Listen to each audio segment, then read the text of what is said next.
Fellow Oraxians, hello. Commander Cyrious here. It was just about 10 years ago, they added the feature where squads could direct spawn into squad member galaxies. Now, the battle flow was already struggling. That feature certainly isn't what killed it, but it was an ongoing slippery slope, and it was definitely one of the straws that broke the camel's back. So today, we are going to revisit battle flow. I'll see you at Planetside, soldiers.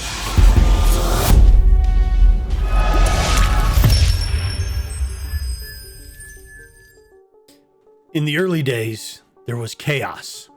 There were 2,000 players on each continent, contrasting to only 900 that are allowed now, if it makes it to that number.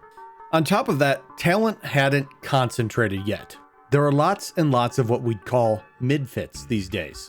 Over the past 12 years, those outfits sort of dissolve, some mergers happen, and you're left with servers that have an extreme concentration of talent in one or two outfits. All that is to say is that the continents play out very differently now than they did at the beginning. Talented outfits were not nearly the force multiplier they are now. In the early days, the force multiplier was bodies. Whether that's outfits that were running 2, 3, even 4 platoons on a continent, or it was nearly faction-wide alliances and lots of smaller outfits that worked together very well in command chat. There were just so many people around that the hex system generally worked fine. If someone started a little back cap somewhere, there were probably people naturally trying to pull some vehicles from that base, and they'd go take care of it.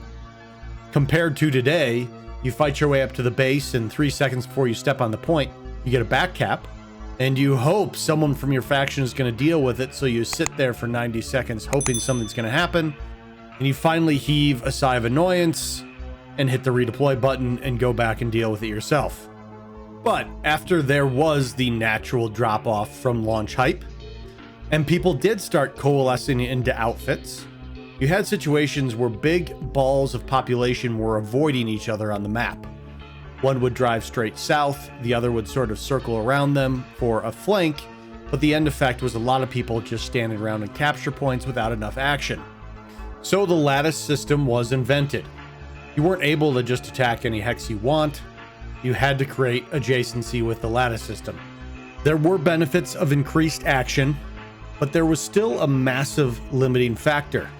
With these huge hexes and huge maps, everything still generally boiled down to sticking as many people as you could on one little point. That meant that 48-man platoon that organized a field push to the next base was meaningless compared to the 12 people that threw over their heads in a galaxy and dropped right on the point. The combined armsness of the game was beginning to serve less and less of a purpose. Couple that with the inability to flank now. So previously, before there was a lattice, when you arrived at difficult bases like a tower or like a biolab, that are basically impossible to take. Even more so at the time because there was not the stacked outfit power disparity going on. Now all of a sudden these big forces were forced to fight at, more like get farmed at, a biolab or a tech plant or a tower base. And there was kind of a fork in the road on which way you go about this. Small tight-knit groups could take advantage of the lattice system in this way, leapfrogging over the big forces. But the big forces really couldn't. They would either get bogged down moving slowly through the field or bogged down at big fights.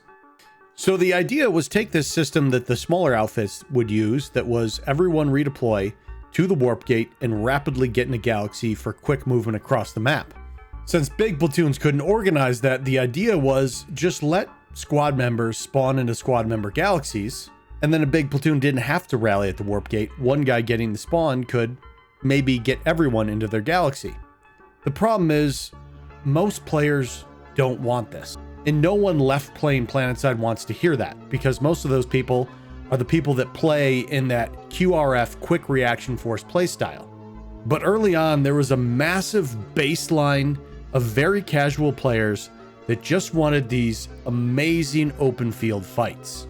And we started assuming that since kind of some of the small, most hardcore Planetside players like this QRF stuff, if we sort of brought it to the masses, that would make it better for them.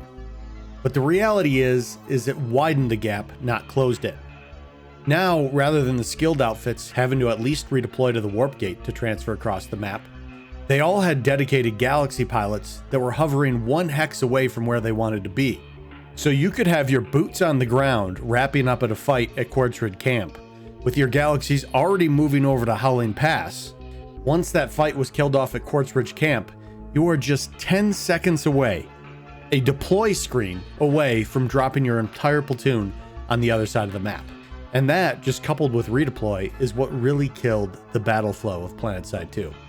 And so Planetside 2 has sort of shifted over this time. When it launched, it was kind of this epic open map feeling where you'd battle across the Indar deserts, and then you'd hit Mao Tech Plant, and then you'd keep battling across the deserts. There were just so many people, it seemed like there was just this ongoing, amazing battle. Whereas now it's not like that. If you join an open platoon, you sit on a point, it's kind of empty, maybe nothing happens for 4 minutes, you capture that one. And then you sit on a point and nothing really happens, and then you capture that one. And then you go up and you sit on a point and it's 3 minutes from almost AFK, and then all of a sudden, a group either drops out of the air or redeploys in, and it goes from no action to a force that has an overwhelming power disparity versus you, and you get wiped out in a few seconds. The sweet spot is just gone. I made a video early on of you never go full sandbox. Planetside, especially originally, went to sandbox. Just make a big map and let people fight over it. But eventually a meta forms, and when everyone's pushing the most effective tactic, it takes a lot of the fun out. So there needs to be a skeleton, a framework, a set of rules, a hex lattice hybrid maybe, to kind of control how the map plays out. And the hex lattice hybrid is just one idea of a lot of good ones, but the concept generally is having 8 points 500 meters apart and no direction in between those leads to some bad balled up fights on those 8 points. And all the concepts that get floated out of there sound like a lot of work. My idea feels like a ton of work.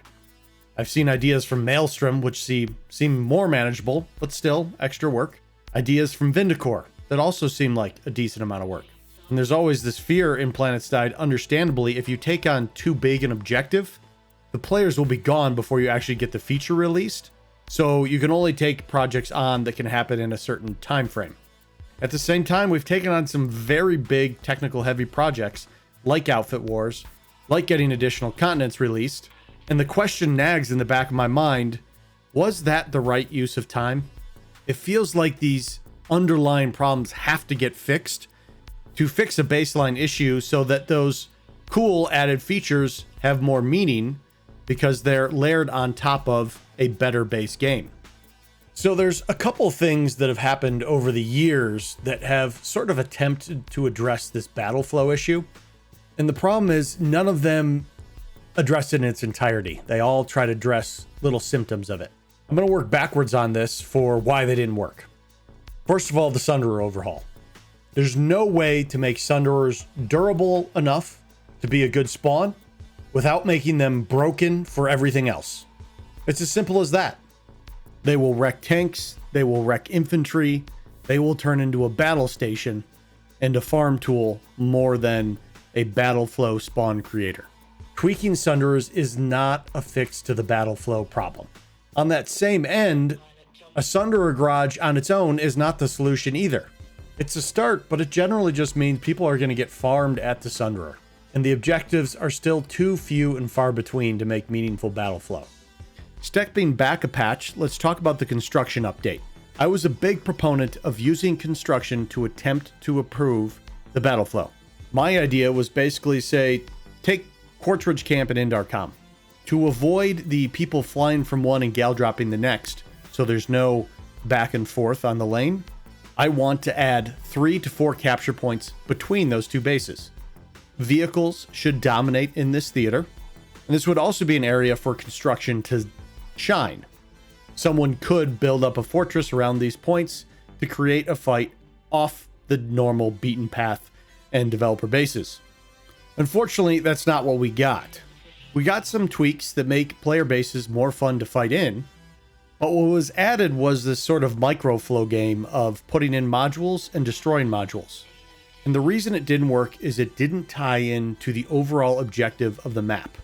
in this case, territory control and or territory control for alerts.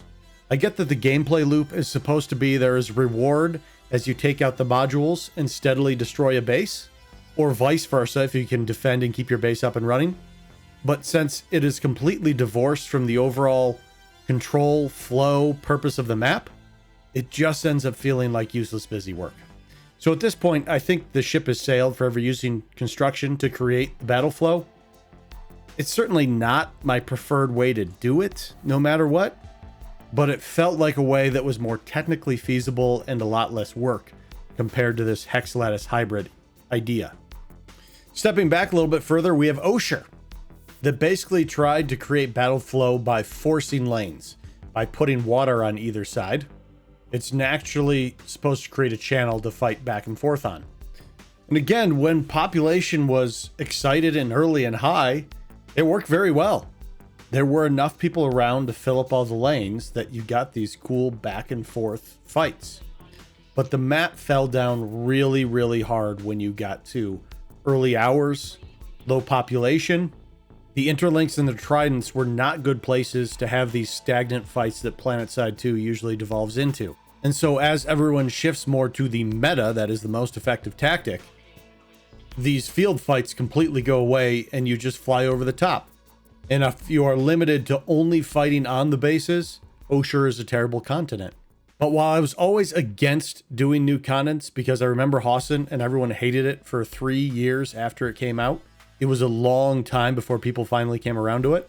What I found on Osher is it just had amazing open world fights. And when they were there, their Planetside 2 at its best. But again, since there had been zero groundwork done over the past 8 years before this to try to encourage good battle flow and the combined arms gameplay that people fell in love with Planetside 2 for, Osher immediately devolved into redeploy side, QRF drops, and when you're stuck on the A points, interlinks aren't fun, tridents aren't fun, people are going to rather be in the tech plant or the biolab on a different continent. So as much as I hated the decision to do the continent, I hate even more that it's now been taken away. We are now relegated to Indar, which I did so goddamn much of because it was basically the only continent at launch. And I've played way too much of the Ascent. And while Nasons is a fantastic base, it's the same board to tears problem. Please, for the love of God, give me something else. The fact that Osher had a few rock outcroppings that were actually unknown to me was a big selling point. But it all goes back to you can't force battle flow by the shape of a lane. It just doesn't create it. You have to make meaning in the land in between A points. My suggestion was do it with hexes. Vindicor's suggestion was do it with control points in the field. The only way to make combined arms work and the whole map matter is to make it so that an alert could be won by a 100-man field charge into the next point. Okay, and then stepping back a little bit further, some attempts on battle flow were outfit war assets. Being able to drop a spawn wherever you want with the Sunderer is a big deal. It is unfortunately a symptom of the drive towards more QRF types of insertions because you are not pushing up the lane. You are dropping on the base over the top of the enemy's heads, so you are not bringing logistics with you. So you need to be able to drop the logistics in as well. But it also means that, you know, in trying to sustain fights, if the one Sunderer gets C4'd, at least someone can immediately replace it rather than have a 3-minute lag of going back to the last base and dragging it up. That lag time can mean the fight dissolves, whereas if the Sunderer is set up within 20 seconds, it could keep going. But it all boils down to symptoms of a greater problem. If your battle flow is such that if one Sunderer dies, the whole front dissolves, you just have massively larger problem. What would have been defenders don't want to bother pulling a bunch of vehicles because driving across the field doesn't have a purpose. And what would be attackers are frustrated because they did the work to drive across the field and now it's over, so they're just going to go fight the other faction. So, to some players, battle flow doesn't matter.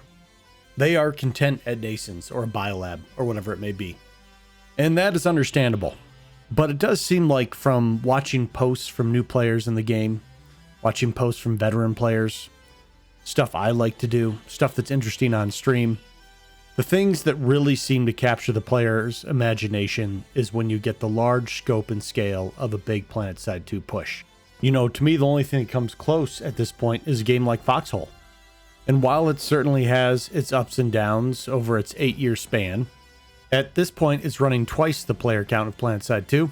And while I don't think the Venn diagram has a perfect overlap, I think there's a lot of players out there that are looking for games that have this huge combined arms feel, but is a true first-person shooter as well. So where do we go from here? I think nowhere.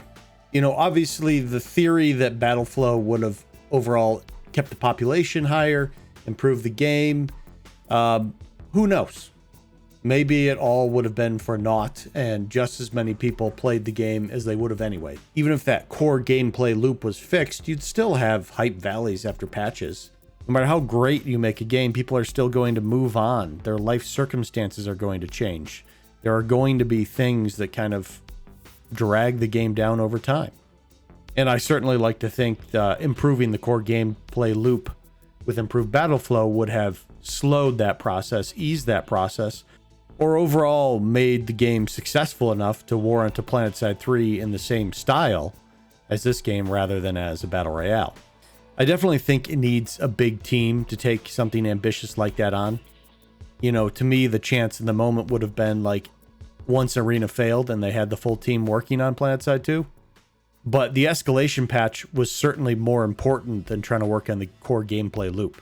As much as people might hate Bastions or Outfit Orbital Strikes, those were exactly the things we needed at the time for the resurgence of the game. It just would have been nice if we could have carried that momentum beyond just the flashy things into some core fundamental things as well. The pace of development has slowed to such a crawl at this point that I just don't think Toadman has any ability to take on this type of ambitious project. At the same time, to me, it's kind of like, well, what's there to lose at this point? If it is the wrong patch, like the game's going down anyways. Like tweaking the Sunderers is definitely the wrong patch. Like it never had a chance. To me, do something weird and ambitious. Overhaul the core gameplay loop. See if that gets people excited again. And if it doesn't, the game's no worse off than it was before the patch, to be honest. Unless the Toadman office suddenly wins some big contracts, there's not a lot for the remainder of them to do. So yeah, let me know your thoughts on battle flow and what like the ideal Planetside experience is for you. And set aside things maybe like hackers or monetization or those things that ultimately makes you not like Planetside 2. But let me know what in the core gameplay loop in Planetside is important to you. And is there enough of it, or do they need to do patches and tweaks to make more of that happen? But anyways, it was good chilling and chatting with you all, fellow Araxians.